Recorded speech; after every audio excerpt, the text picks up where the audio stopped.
Good night, all. I wanted to do this quick recording to go over this Vanguard article that I always recommend to friends and always go back to when I'm making choices in ETFs of any sort or any type of fund that actually has like some sort of fee or something like that associated with it. And it shows you the importance of fees. Often we think of small numbers like 1 or 2% as being minuscule, nothing serious, something trivial, something that's just like, oh, I'll worry about it later, or this is a good fund and it has, I have a lot of money in it and it works well for me, or what have you. So, this Vanguard article, I will have the link to this article in the description. I am going to go over it and skim over it. There are some points that I think I just want to point out and show you the picture because I'm a visual person. Like, I'm not gonna lie, I hate reading. All right, so don't let high costs eat away at your returns or eat away your returns. All investments have costs. Money you lose to cost compounds rises exponentially over time. Because investments with their higher costs have to overcome these expenses, their performance tends to suffer versus lower cost investments. So now this is very big in terms of things like, or where this really matters, I should say, is like after fees, taxes, and anything else going on in terms of transferring money in and out of your brokerage account, or actually taking gains. You know, you're going to have your profit, what's it called, your capital gains taxes, and you know, you want to actually lower your tax exposure over time. Definitely want to do a video about that. I need to learn more about that, I'm not going to lie. But you want to lower your tax exposure over time, and a part of doing that is making long-term investments. But then, you know, you have certain states where they may take even a third of your gains on a third of your profits on short-term gains. So let's go over this. Investment costs might not seem like a big deal, but they do add up, compounding along with your investment returns. In other words, you don't just lose the tiny amount of fees you pay, you also lose all the growth that money might have had for years into the future. Imagine you have $100,000 invested. Oh God, I can't wait. If the account earned 6% a year for the next 25 years and had no costs or fees, you'd end up with about $430,000. Now that's a decent return. I know it's a small amount. A lot of funds will shoot for about a 7% return. That is not guaranteed, and they're looking at a 7% average return. If you want something riskier, that's why things like cryptocurrencies or even high dividend companies or high dividend yielding ETFs, you get into those for the short period of time or for short gains. Then you take that money and put it into longer term investments. So you've probably already read past this. If, on the other hand, you pay 2% a year in costs, after 25 years, you'd only have about 260 grand. That's a big haircut right there. I mean, just for 2% of fees per year. So what I've seen, especially in the FIRE movement, I know I forgot what the FI meant the other day, but financially independent retire early, or financial independence retire early. Now, with the FIRE movement, they're huge on fees, which is why I got quote unquote tipped off. And really, I was the person that would say, okay, fees are trivial. This is not a big deal. 1%, 2%, who cares? No big deal. And then you started looking at some of these guys in FIRE where they look at, you know, a 1% fee, they're losing it. They hate it with a passion. They don't want to hear anything about it. You can go somewhere with that trash. I don't want anything to do with it. Okay, so we'll see why, because they have a nice little pictograph here. That's right. The 2% you paid every year would wipe out almost 40% of your final account value. 2% doesn't sound so small anymore, does it? You're damn right it don't. So let's look at this picture here. So pay no cost. So this is if you probably ran your own ETF, you mimicked an ETF, SPY, who else? ARC, if you will, and you or a Vanguard ETF where they have low fees, and you're looking at something like this, and you're like, oh man, that's pretty good. I can just do this and like mimic the ETF itself and mimic the buys and sells and things like that. But that's a lot of work to do, and that's why you pay them that little bit in terms of fees.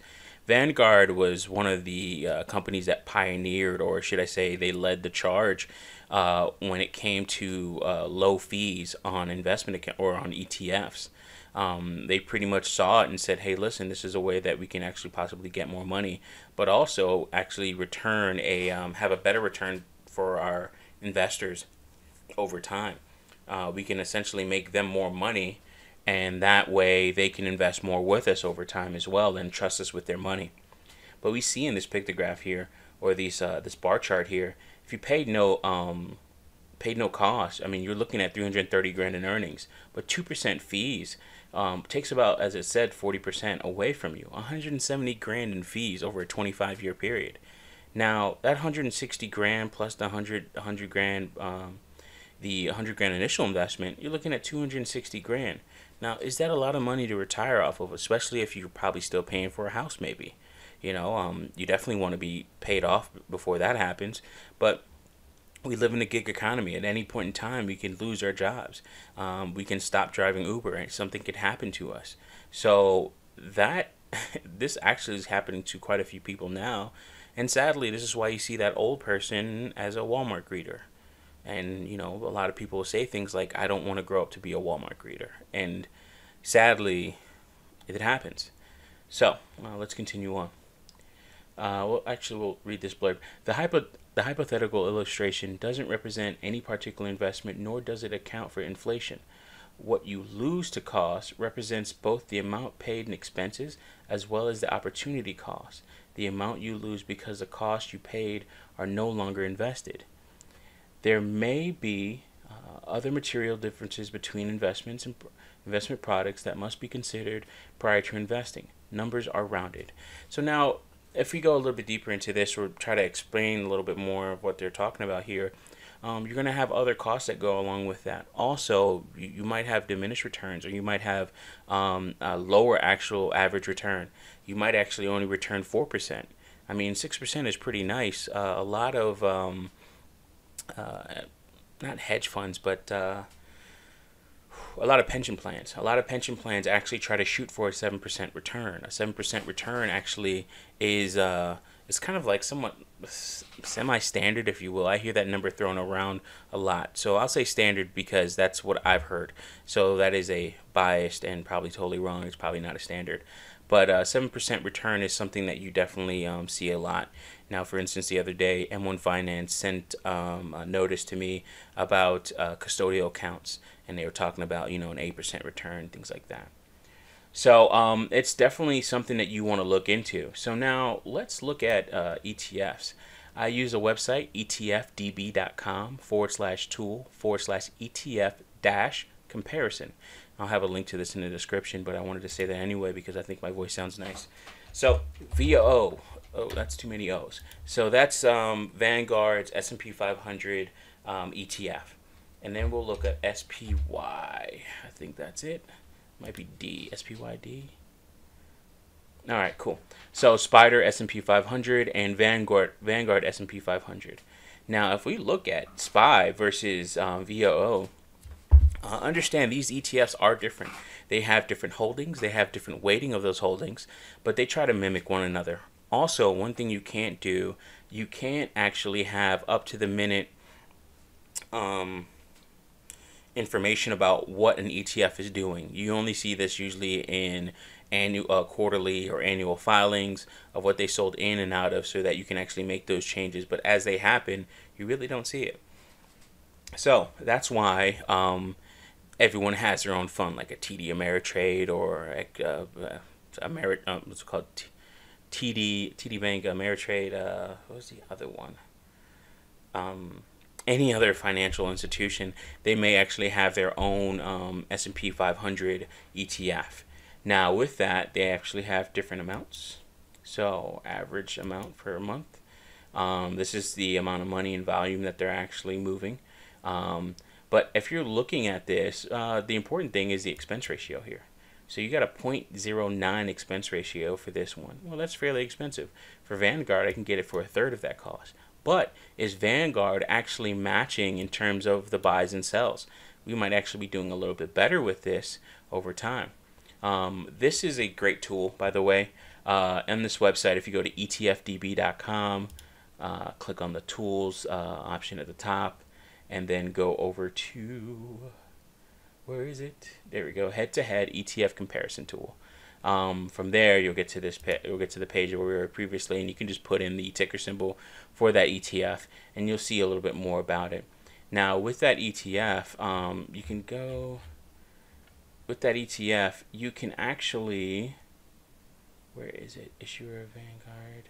So the ETF homepage. So you can go to the ETF homepage, click on it, and then you can see a breakdown, better breakdown of that ETF, all information in terms of what the ETF does and what its actual mission statement, and what it actually tries to track, and what it tries to achieve at the end of the year, or during its quarterly, yearly earnings. Also, the amount of money that's actually in the ETF as well. Some of these, this is bothering me. I forgot what AUM means. Somebody can look it up, or I'll look it up after this, and then I'll know. But I just want to go through here, and you can actually see holdings. There we go. So you can see the holdings. Now, if you want a little bit more information, you can export this as a CSV if you pay for the service. But you can see their largest holdings and some of their smallest holdings as well. Now we got Tesla included in the S&P 500, or most S&P 500 based ETFs that go to mimic the same thing. Also, you can see things like the returns on this, so dividend and valuation. So dividend $1.38. So this one $1.38, which is pretty nice. Is that the yearly? Oh, annual dividend rate is $5.30. So that's not too bad for a year.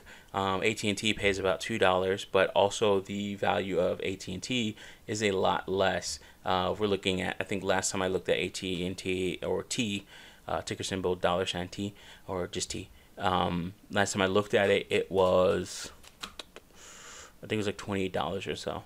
So Vanguard, you're looking at $352.69.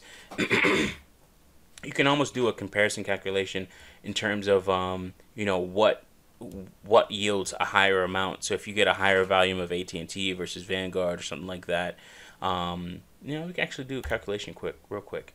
I know if I do 13 million into AT&T, that's about north of 200K a quarter in dividend returns. So 13 million, and I say this 13 million number because I always look at the guy Roaring Kitty and how he lost about 13 million in GameStop, and it's like, okay, you know, you could have taken that and flipped it. You guys have heard me talk about this. I call it my crypto flip, in terms of me taking cryptos and putting into a more stable asset. Other people will just call it actual good investing. So I have my own name for it. But if I take that $13 million and I divide it by $352.69, that's what you're looking at for a share of the Vanguard S&P 500 ETF. I think I have a little bit over a share of this in my Roth IRA. I like Vanguard because of the low fees, and also they're pretty much offering me just about the same same class of product. It's not the same exact product, but same class of product, and it's a little bit cheaper, and fee drag is a lot less, or you have less of fee drag. But that doesn't mean it's a better ETF. So please do your research. As I always say, if you're not taking what I say with a grain of salt, then you're low on sodium. And I like saying that because I think it's pretty funny. All right, so 13 million divided by $352.69, which is the share price at last close, or at market close. That means you're going to get 36,000 shares, and then you're going to multiply that by $1.38. So now you're looking at $50,866 per quarter in terms of dividend yield. So I would still take that $13 million, and I would have a lower valuation with AT&T in terms of it being a pure value play, or a stock going based off its growth and valuation. I would be losing money on it. But if I look at what it's giving me per month, or sorry, per quarter, I mean, it's beaten this for its 4x in terms of its dividend yield, for per share. So that, I mean, that's beautiful. And these are the things I look at. But That's just AT&T. Would you dump $13 million in AT&T? Yeah, if I had $26 million. Got to diversify. So you got to put this in maybe in your portfolio, or maybe inside another ETF. Some people talk crap about diversification, but it is what it is. I'm not a great stock picker. I've been lucky, but everybody's lucky in a bull market. I'm actually looking at what's going on right now, and I'm like, ooh, eye opening, and it's kind of teaching me about what the choices I've made. So, anyways, but that's more of a mindset thing. But this is what I look at, like I'm gonna make north of 200 grand if I took that 13 million and put it in AT&T, and that's before fees and all sorts of other stuff. But yeah, I would take AT&T over this, but I would take some of AT&T over this if I had that 13 million. That's all I had. There was nothing else. I would probably put at least 5 million or more, probably even like maybe half of that. Take 100K every month or every quarter, and then reinvest that accordingly, and have a nice little dividend portfolio or dividend based portfolio, or a dividend value / whatever portfolio that would give me valuation in terms of stock price, and then also give me a dividend return. So wanted to go over this article, and you can go ahead and read the rest of it, but this is all right, cool. This is one of the last things I want to talk about. This some funds may charge extremely low expense ratios but add front and back end loads, or they may offer an introductory or short-term expense ratio that increases later on, or they might undercut their costs on one fund but jack up costs on others to make up for it. The bottom line, there are certainly some things you shouldn't bother worrying about when it comes to investing, but costs are one of the driving factors that dictate whether you'll reach your goal, and okay, I read that right, and they are one of the only factors completely within your control. So give them time and attention. Give them the time and attention that they deserve. So go ahead and read through this article and honestly sear it into your mind. I mean, if you're paying over 1%, or even, actually no, not even 1%, point something of a percent in fees, you're losing out over time, and especially in the FIRE movement, they're really big on this. All right, so just wanted to bring that to you all. I will be sending, or I will be adding 3 links in this article here, this tool here, and also Seeking Alpha, looking at the symbol dividend history for AT&T. Okay, well, that link will be in the description. I'm going to try and have it up here for you, but don't worry about it. It's not a big deal. You can go look at it yourself. One thing that's really nice about that, actually, you know what? Let's do it. All right. Sorry, it was opening up. There we go. So looking at AT&T at market close, it was $29.62. Noted that. $29.62. So it was up, but this is kind of the big thing. So if I look at AT&T and I look at its dividend over time, this is a healthy dividend.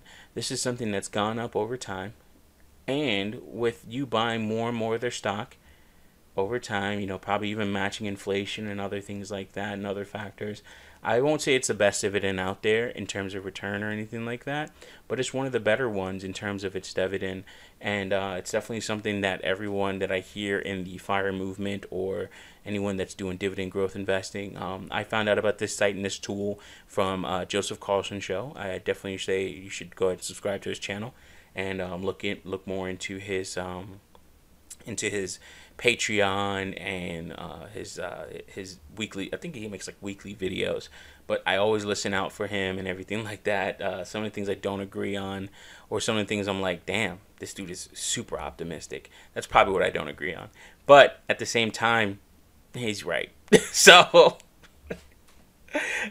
check your ego at the door on that one, right? But yeah, he showed me this tool, and there's quite a few other tools that he'll show you definitely, but I'll let him show that in terms of his value and what he actually brings to the table. But I'm not a member of his Patreon or anything like that, but he's definitely a person that I genuinely love, and he's one of the people that when I got into investing, I copied his portfolio and then made my own little tweaks and changes to it, and then went ahead and put money into it, and I've been doing very well ever since then.